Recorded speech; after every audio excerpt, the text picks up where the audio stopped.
దేశంలో జరుగుతున్నటువంటి పరిణామాలని సింహావలోకనం చేసుకోవాలి. భారతదేశం అంటే బీసీల దేశం.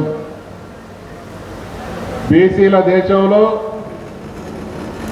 75 కోట్ల ప్రజలు ఉన్నటువంటి ఈ దేశంలోని ప్రజలందరూ చేస్తున్నటువంటి నినాదం మా కులగణన చేయండి, మాకు ఒక మంత్రిత్వ శాఖను ఏర్పాటు చేయండి, ఎవరిని అడుక్కోవాలి, ఎవరిని అడుక్కుంటా ఉన్నారు. దీన్ని మనం అందరం కనుక అర్థం చేసుకోగలిగితే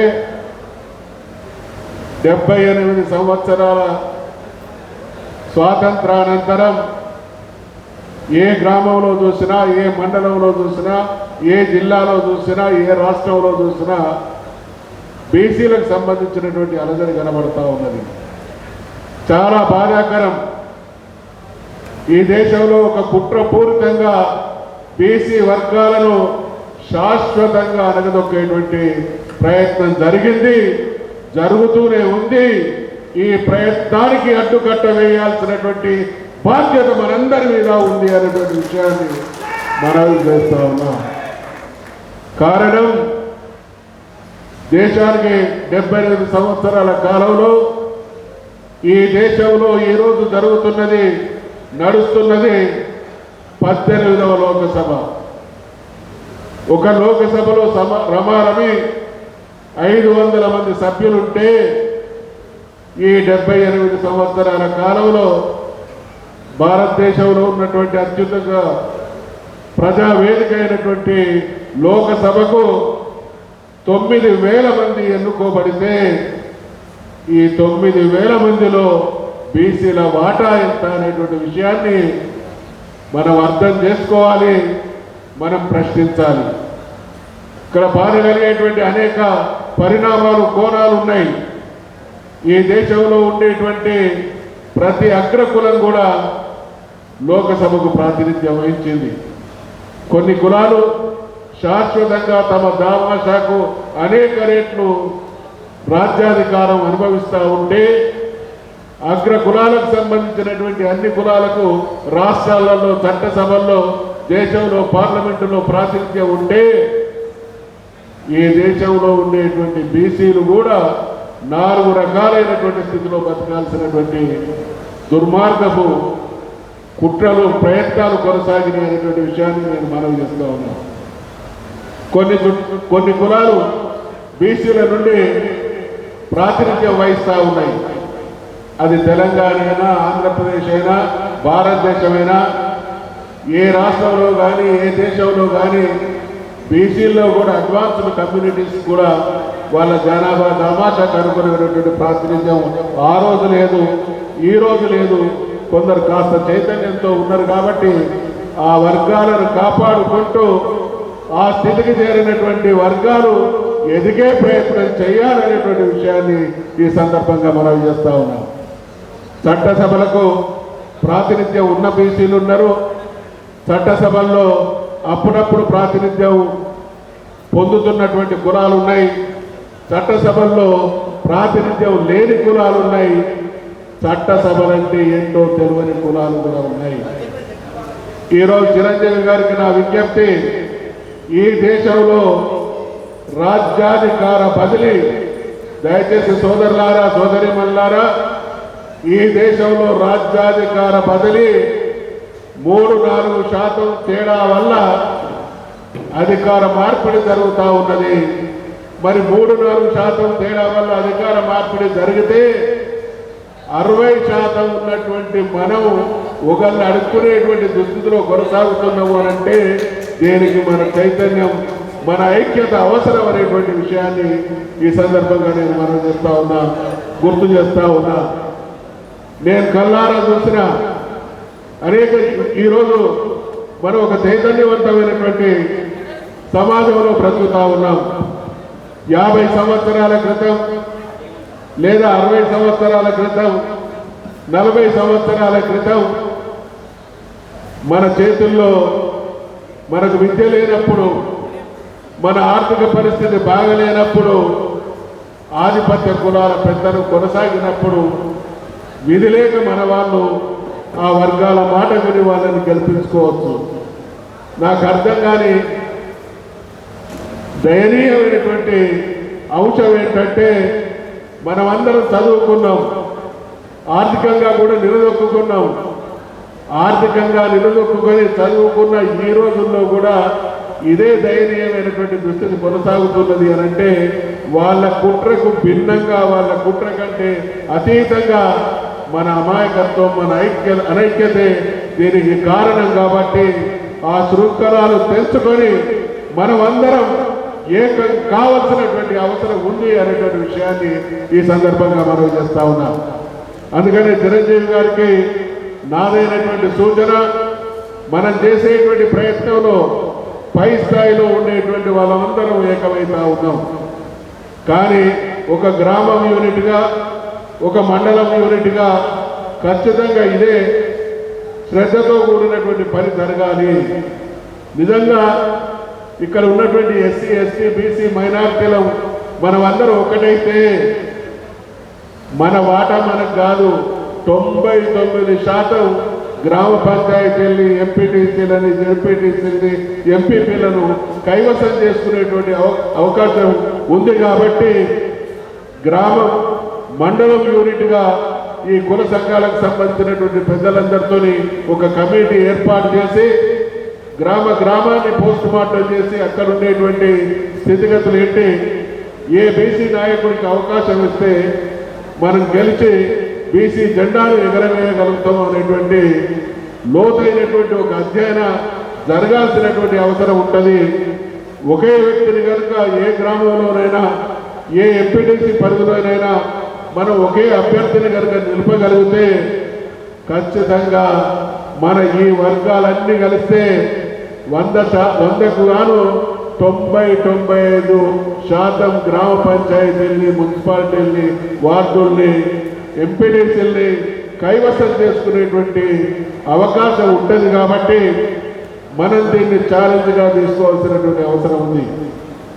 మనం దీన్ని ఛాలెంజ్గా తీసుకొని, మీ అందరికీ తెలుసు, రాజ్యాధికారంలో మొదటి పెట్టు గ్రామ పంచాయతీలు, మండలాలే. కాబట్టి మేమందరం కూడా కింది స్థాయి నుంచి ఎదిగి వచ్చినాం. కాబట్టి ఎదగడానికి బలమైనటువంటి పునాదులు స్థానిక సంస్థలు. కాబట్టి ఈసారి జరిగేటువంటి స్థానిక సంస్థల ఎన్నికల్లో బీసీలమైనటువంటి మనం మన సత్తా చాటాలి అనేటువంటి విషయాన్ని మీ అందరికీ హృదయపూర్వకంగా మనం చేస్తా ఉన్నాం.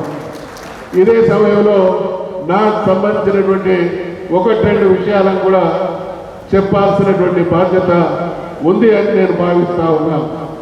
1982లో ఎన్టీ రామారావు గారు తెలుగుదేశం పార్టీ స్థాపించినప్పుడు సినిమా అభిమానిగా నేను రాజకీయాల్లోకి రావాలని నిర్ణయించుకుంటే మా నాయన తీవ్రమైనటువంటి ప్రతిఘటన, మనం చేసుకుంటే బతికే వాళ్ళం, ఈ రాజకీయం అన్నది ఆధిపత్య కులాలకు, డబ్బున్న వాళ్ళకు సంబంధించినటువంటి విషయం. కాబట్టి ససైమిరా అంటే ఆయనను ఒప్పియడం జరిగింది. ఆయన ఒప్పుకోనప్పుడు నేను చాలా గట్టిగా వాదించిన. ఆయన ఒప్పుకున్న తర్వాత నాలో ఒక రకమైనటువంటి ఆందోళన. మా నాయనను మెప్పించగలిగిన కానీ అవకాశాలు చేజించుకోవడం ఏదైనా. అందుకనే చదువుకొని ఫ్రెష్గా బయటకు వచ్చినటువంటి నేను 82లో నాకు నేను సంఘర్షించుకున్నటువంటి ప్రశ్న ఏంటంటే, 47లో దేశానికి స్వాతంత్రం వచ్చింది, 82 అంటే ఈ 35 సంవత్సరాల కాలంలో భారతదేశంలో రాజ్యాధికార విభజన ఏ రకంగా జరిగింది, జరుగుతూ ఉన్నదనేటువంటి ప్రశ్న వేసుకుంటే నాకు నెల రోజుల తర్వాత జ్ఞానోదయం అయింది.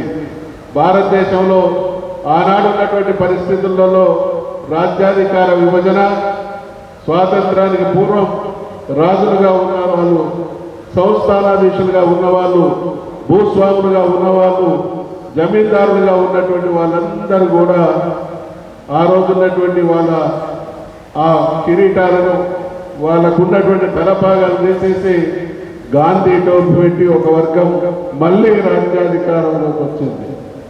రెండవ వర్గం మహానుభావుడైనటువంటి అంబేద్కర్ గారు రచించినటువంటి రాజ్యాంగం వల్ల ఎస్సీ ఎస్టీలకు కొంత వాటా దక్కింది. మూడో వర్గం అధికారంలో ఉన్న వారి కనుసన్నల్లో మెదులుతూ వారి చెవుల్లో 4 మంచి మాటలు చెప్పి వాటా దక్కించుకునేటువంటి వాళ్ళు కనబడ్డారు. ఇక 4వ వర్గం వాళ్ళ సంఖ్యను చూపించి వాళ్ళకు ఉండేటువంటి ఐక్యతను చూపించి అవసరమైతే ప్రతిఘటించేటువంటి ఆ గొంతును చూపించి మాకు ఇవ్వకపోతే మీ సంగతి తేలుస్తామని వాటా పొందినటువంటి వాళ్ళు ఉన్నారు. అదే రకంగా ఎన్నికలు వస్తే సభలు సమావేశాలు పెట్టి మేము ఓటర్లమైనా మాకేదైనా ఇస్తారా ఇయ్యారా అని ఎంతో కొంత దక్కించుకున్నటువంటి వాళ్ళు ఉన్నారు. ఇక నా విషయానికి వస్తే ఈ వర్గాలలో ఎక్కడా మేము లేవు. రాజ్యాధికారం అనేది ఆ రోజులలో విశ్వబ్రాహ్మణులకు అందరి ద్రాక్షలాగా ఉన్నటువంటి పరిస్థితులలో నేను ఖచ్చితంగా రాజకీయాల్లోకి రావాలి, రాజ్యాధికారం అంటే ఏంటో చవి చూడాలి, మా వాళ్ళకు కూడా ఆ వాటా దక్కించాలనేటువంటి ఆలోచనతో అనేక ప్రతికూల పరిస్థితులు, కుల బలం లేదు, ధన బలం లేదు, సామాజికంగా బలమైన కులం కాదు, రాజకీయ నేపథ్యం లేదు. నాకున్నటువంటి 4 ప్రతికూల అంశాలైతే నేను మొదటిసారి పోటీ చేసినటువంటి మహానుభావుడు మాదాడి నరసింహారెడ్డి గారు. ఆయన ఆ రోజుల్లో మున్సిపల్ అడ్మినిస్ట్రేషన్ మినిస్టర్, ఆయన మంత్రి, వేలాది ఎకరాల భూస్వామి, వాళ్ళ తమ్ముడు ఎమ్మెల్సీ, వాళ్ళ బావ మాజీ మంత్రి. రాజ్యాధికారం వాళ్ళ ఇంట్లో కేంద్రీకృతమై ఉన్నది. 4 సానుకూల అంశాలు, 4 ప్రతికూల అంశాల మధ్య నేను నిర్ణయం తీసుకొని ఈ స్థాయికి ఎదగడం జరిగింది అనంటే పరోక్షంగా ఈ సమాజం, నా బీసీ సమాజం అందించినటువంటి సహకారం కూడా ఉంది అనేటువంటి విషయాన్ని ఈ సందర్భంగా మనవి చేస్తా ఉన్నాను. నేను ఈ విషయాన్ని ఎందుకు మనవి చేసిందంటే ప్రతికూల పరిస్థితులు ఆ రోజు ఉన్నాయి. ఈరోజు అటువంటి ప్రతికూల పరిస్థితి నుంచి మన వాళ్ళంతా ఆర్థికంగా సామాజికంగా చైతన్యవంతులైంది కాబట్టి పాలక వర్గాలు ఎట్టి పరిస్థితుల్లో చిత్తశుద్ధితో మనకు న్యాయం చేసేటువంటి ఆలోచన లేదనేది గడచిన 78 సంవత్సరాల చరిత్ర మన కళ్ళ ముందు కదలాడుతున్నది. కాబట్టి ఇటువంటి పరిస్థితుల్లో కూడా ఎవరో వస్తారు, ఏదో చేస్తారనేటువంటి మానసిక స్థితి నుండి బయటపడి మనం ఒక శక్తిగా ఐకమత్యంగా బీసీల్లో ఉండేటువంటి ఉపకథాలన్నీ ఇంటికి పరిమితం చేసి సమాజం అనేటువంటి ముందుకొచ్చినప్పుడు మనమందరం బీసీలమే అనేటువంటి భావనతో ఐక్యం కాగలిగితే స్థానిక సంస్థల ఎన్నికలే కాదు, ఏ ఎన్నికల్లోనైనా మన సత్తా చూపించుకునేటువంటి అవకాశం ఉంటుంది. కాబట్టి ఈరోజు జరుగుతున్నటువంటి ఈ ప్రయత్నాలన్నీ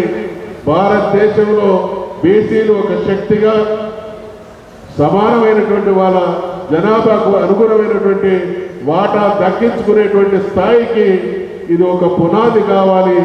ఇక్కడికి వచ్చినటువంటి ప్రతి నాయకుడు, ప్రతి కార్యకర్త, ప్రతి బీసీ బిడ్డ కూడా తన జీవితాశయంగా ఈ కార్యక్రమాన్ని భుజస్కంధాల పైన వేసుకొని ముందుకు సాగితే సుదూర ప్రయాణం కావచ్చు, తక్షణమే కావచ్చు, మనం అనుకున్నటువంటి రిజల్ట్ తీసుకోగలుగుతామనేటువంటి విషయాన్ని మనవి చేస్తూ ఇక్కడ ఈ స్పిరిట్ ఏదైతే మనలో ఉందో బయటికి పోయిన తర్వాత కూడా అది కొనసాగించాలి.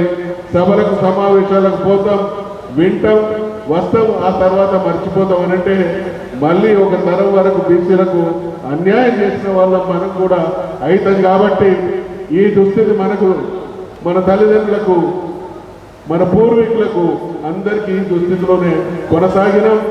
మన పిల్లలకు వారసత్వంగా ఈ దుస్థితిని ఇవ్వకుండా ఉండాలి అని అంటే మనం రిజల్ట్ తీసుకునేటువంటి స్థాయికి ఎదగాలనేటువంటి విషయం మనవి చేసుకుంటూ నిర్వాహకులకు, కార్యక్రమానికి ఇచ్చేసినటువంటి మీ అందరికీ హృదయపూర్వకమైనటువంటి ధన్యవాదాలతో సెలవు తీసుకుంటాము.